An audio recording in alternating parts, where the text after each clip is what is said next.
प्रश्न। लोकतांत्रिक शासन में शक्ति का विभाजन केवल संस्थागत आवश्यकता नहीं, बल्कि सामाजिक न्याय, विश्वास और विविधता की रक्षा का नैतिक आधार भी है। बेल्जियम, श्रीलंका और भारत के अनुभवों के संदर्भ में इस कथन का समालोचनात्मक मूल्यांकन कीजिए। यूपीएससी शैली में भूमिका। लोकतंत्र केवल शासन करने की प्रणाली नहीं, बल्कि समाज के प्रत्येक वर्ग को सुनने, प्रतिनिधित्व देने और सम्मान देने की प्रक्रिया है। शक्ति साझेदारी इसी सिद्धांत की व्यावहारिक अभिव्यक्ति है, जो केवल प्रशासनिक कुशलता नहीं, बल्कि राजनीतिक नैतिकता और सामाजिक स्थिरता की गारंटी बन जाती है। शक्ति साझेदारी की अवधारणा। शक्ति साझेदारी का अर्थ है सत्ता को विभिन्न स्तरों और वर्गों के बीच बांटना, जिससे कोई भी समूह राजनीतिक निर्णयों से बाहर न रह जाए। यह लोकतंत्र के मूलभूत सिद्धांतों समावेशन, बहुलवाद, भागीदारी और उत्तरदायित्व से जुड़ी है। तुलनात्मक विश्लेषण। बेल्जियम बनाम श्रीलंका। बेल्जियम 4 भाषाई समूहों डच, फ्रेंच, जर्मन, ब्रुसेल्स के बीच संतुलन हेतु जटिल संवैधानिक समझौते, सांप्रदायिक प्रतिनिधित्व, समान शक्ति साझेदारी, अलग अलग सांस्कृतिक स्वायत्तता और एक संघीय शासन व्यवस्था। परिणाम राजनीतिक स्थिरता, समावेशन और एकता। श्रीलंका बहुसंख्यक सिन्हली समुदाय द्वारा थोपे गए निर्णय, जैसे 1956 का सिन्हाला ओनली एक्ट।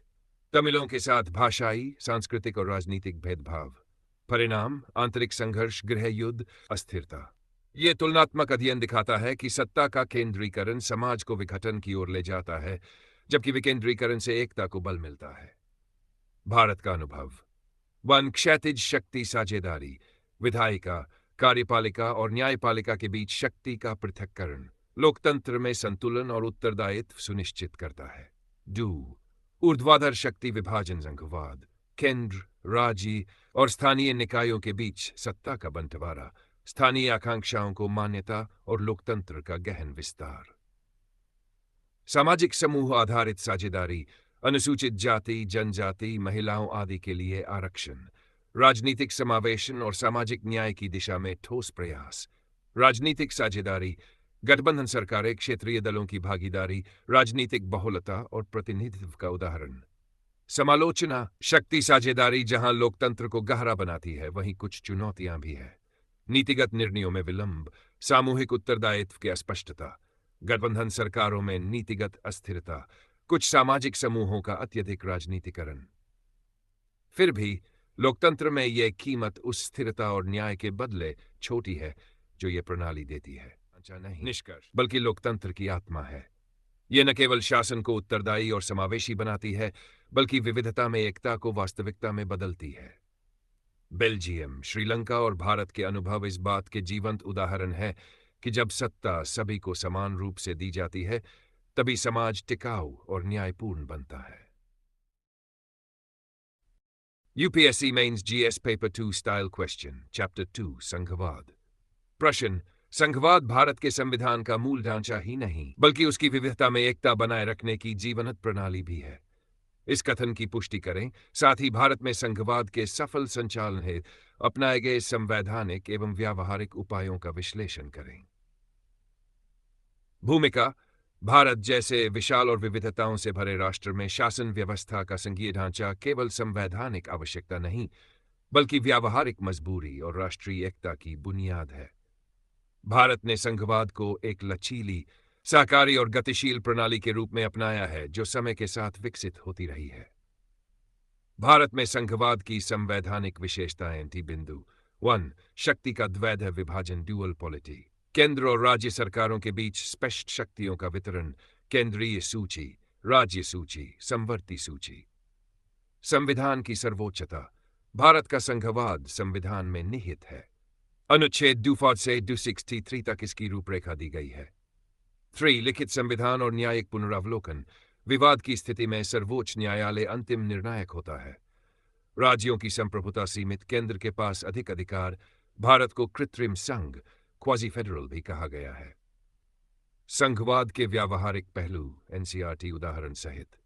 1 भाषाई आधार पर राज्य पुनर्गठन, 1956, स्थानीय भाषाओं और सांस्कृतिक पहचान को सम्मान देकर एकता को बढ़ावा।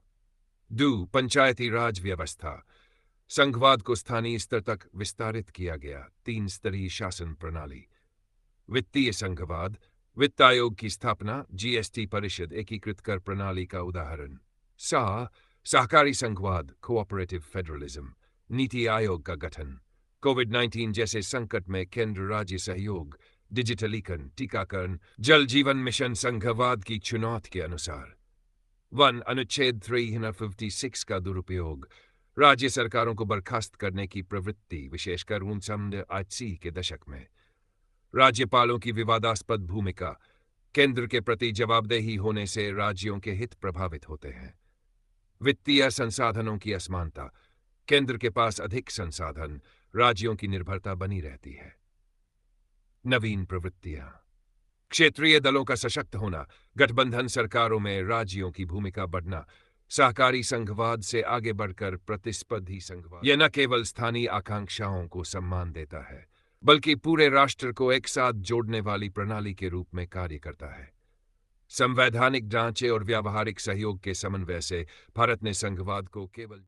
अध्याय 3, लोकतंत्र और विविधता। यूपीएससी मेंस पेपर 2 के लिए दीर्घोत्तर प्रश्न। लोकतंत्र की सफलता केवल राजनीतिक समानता तक सीमित नहीं, बल्कि सामाजिक विविधताओं के सम्मान, संघर्षों की स्वीकृति और न्यायपूर्ण प्रतिनिधित्व में निहित होती है।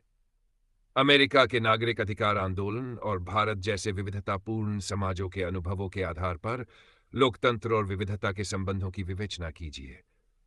उत्तर, भूमिका। लोकतंत्र का मूल मंत्र है जनता का जनता के लिए और जनता द्वारा शासन। परंतु जब कोई समाज जाति, भाषाई, धार्मिक या नस्लीय विविधताओं से भरा हो, तो लोकतंत्र की सफलता केवल राजनीतिक ढांचे से नहीं तय होती। वहां सामाजिक समावेशन, संवैधानिक संरक्षण और न्यायपूर्ण प्रतिनिधित्व अधिक महत्वपूर्ण हो जाते हैं।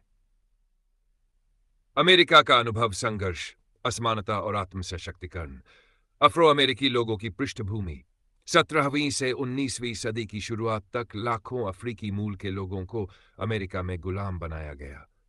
उनके वंशजों को अफ्रो अमेरिकी कहा जाता है, जिनका शोषण अमेरिकी लोकतंत्र के भीतर सदियों तक चलता रहा। नागरिक अधिकार आंदोलन 1968। इस आंदोलन ने स्कूलों, सार्वजनिक परिवहन और रोजगार में नस्लीय भेदभाव के विरुद्ध संघर्ष किया। मार्टिन लूथर किंग जूनियर जैसे नेताओं ने नॉन वायलेंस, अहिंसा के सिद्धांत को अपनाया। 1964 का सिविल राइट्स एक्ट और 1965 का वोटिंग राइट्स एक्ट इस संघर्ष की जीत के प्रमाण बने। ब्लैक पावर मूवमेंट, शक्ति आंदोलन। यह आंदोलन अहिंसा से आगे बढ़ते हुए नस्लीय पहचान, आत्मसम्मान और सशक्तिकरण की मांग करता था। इस आंदोलन ने स्पष्ट किया कि केवल कानून बनाना पर्याप्त नहीं, संरचनात्मक असमानताओं को मिटाना भी जरूरी है। यह आंदोलन अमेरिका के प्रत्येक कोने तक फैल गया और काली शक्ति, ब्लैक इज ब्यूटीफुल जैसी अवधारणाओं को जन्म दिया। भारत का अनुभव, विविधता में एकता की चुनौती, बहुसंख्यकवाद बनाम अल्पसंख्यकों की सुरक्षा। भारत में धार्मिक, जातीय, भाषाई और सांस्कृतिक विविधताएं बहुत गहरी हैं। लोकतंत्र के भीतर कभी कभी बहुसंख्यकवाद के नाम पर अल्पसंख्यकों को हाशिए पर डालने की प्रवृत्ति देखी गई है। खेल, शिक्षा और राजनीति में विविधता। भारत की क्रिकेट टीम में विभिन्न जातियों, धर्मों और क्षेत्रों के खिलाड़ी शामिल हैं। यह विविधता का एक सकारात्मक उदाहरण है। शिक्षा और नौकरियों में अनुसूचित जातियों, जनजातियों और पिछड़े वर्गों के लिए आरक्षण सामाजिक न्याय की दिशा में एक प्रयास है। सकारात्मक हस्तक्षेप। संविधान में अनुच्छेद 4(6) जैसे प्रावधानों के माध्यम से सामाजिक रूप से पिछड़े वर्गों को आगे बढ़ने का अवसर मिला। राष्ट्रीय अल्पसंख्यक आयोग, राष्ट्रीय मानवाधिकार आयोग जैसी संस्थाएं लोकतंत्र की संवेदनशीलता को दर्शाती है।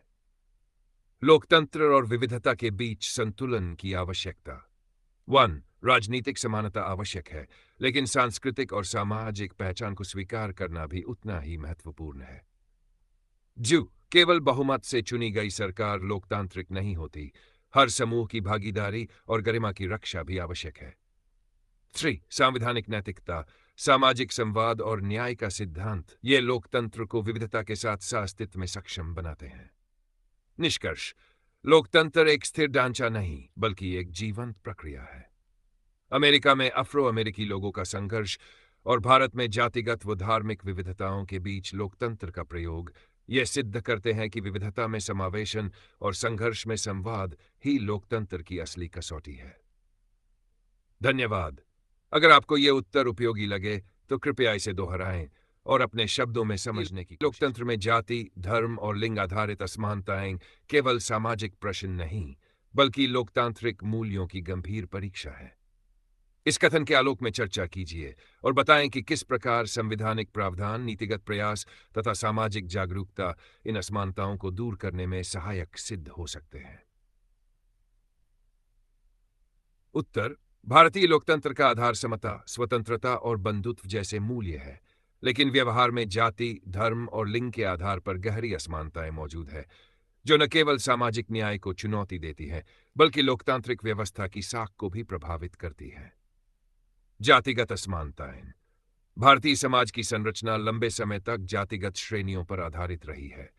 संविधान के अनुच्छेद 52 और 7 अस्पृश्यता को अपराध घोषित करते हैं।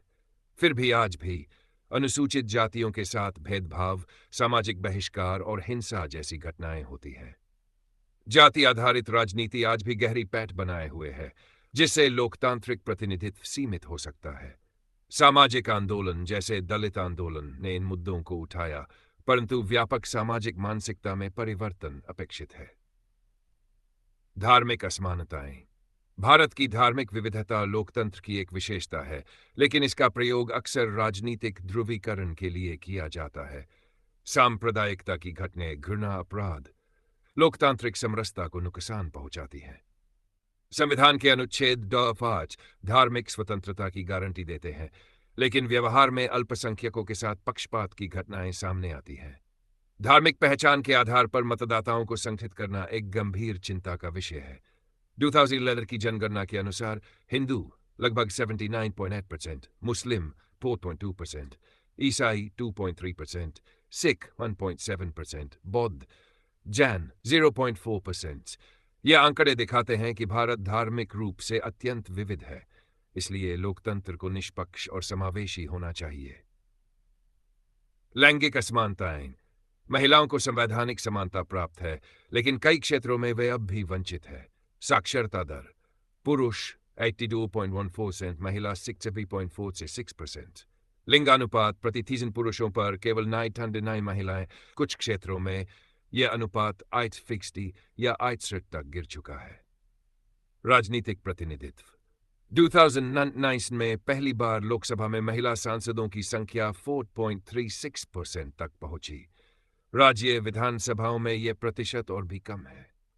भारत वैश्विक रैंकिंग में अफ्रीका के कई विकासशील देशों से भी पीछे है।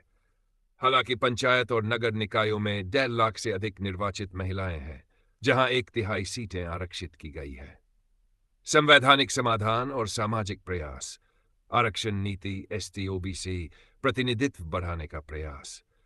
73वां और 76वां संविधान संशोधन, पंचायत और नगर निकायों में अंत आरक्षण, 1.5 लाख से अधिक निर्वाचित महिलाएं। शिक्षा और जन जागृति अभियान, बेटी बचाओ, बेटी पढ़ाओ, सुकन्या समृद्धि योजना जैसी योजनाएं। सामाजिक मानसिकता में परिवर्तन हेतु आवश्यक। निष्कर्ष: जाति, धर्म और लिंग आधारित असमानताएं भारतीय लोकतंत्र के समानता, स्वतंत्रता और बंधुत्व जैसे मूल्यों को चुनौती देती है। संविधान ने इन असमानताओं को दूर करने के लिए स्पष्ट मार्गदर्शन दिया है, परंतु केवल कानून या नीति से समाज नहीं बदलता। इस परिवर्तन के लिए राजनीतिक इच्छा शक्ति, निरंतर सामाजिक जागरूकता और हर नागरिक की सक्रिय भागीदारी आवश्यक है। इन असमानताओं को समाप्त करना केवल सरकार की जिम्मेदारी नहीं, बल्कि हम सभी नागरिकों का नैतिक दायित्व है, ताकि भारत एक वास्तविक समावेशी लोकतंत्र बन सके।